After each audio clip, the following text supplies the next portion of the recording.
Нямам представа какво беше това, пролетен ли, летен ли, есенен ли косопад, не знам, но най-хубавото е, че свърши. Представям ви и серията за коса на Victoria Beauty 123 Repair, която е против косопад и ми помогна да се справя с това.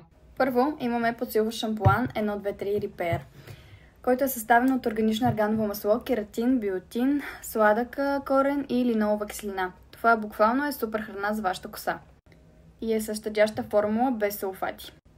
Балсамът за коса има същите фантастични съставки, плюс рициново масло и масла от авокадо. Само си представете блясъка и мекотата, която ще ви даде на косата след използването му. А ако се нуждаете от допълнителна доза хидратация, на помощ идва и маската за коса 123 Repair.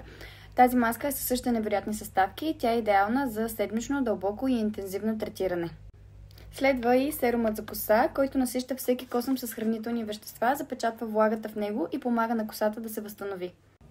А за тези, които искат да увеличат плътността на косата и да преборят косопада, спасението идва с ето този стимулиращ серум, отново на Victoria Beauty, който съм ви го показвала и друг път. Той е обогатен с кофеин, екстракт от гуарна, екстракт от арган, стволови клетки от грозде и хиалуронова киселина. Сега отивам да си мия косата, а вие, ако искате да видите още подобни резултати, последвайте ни. А ако и вие искате да преборите косопада, тази серия е за вас.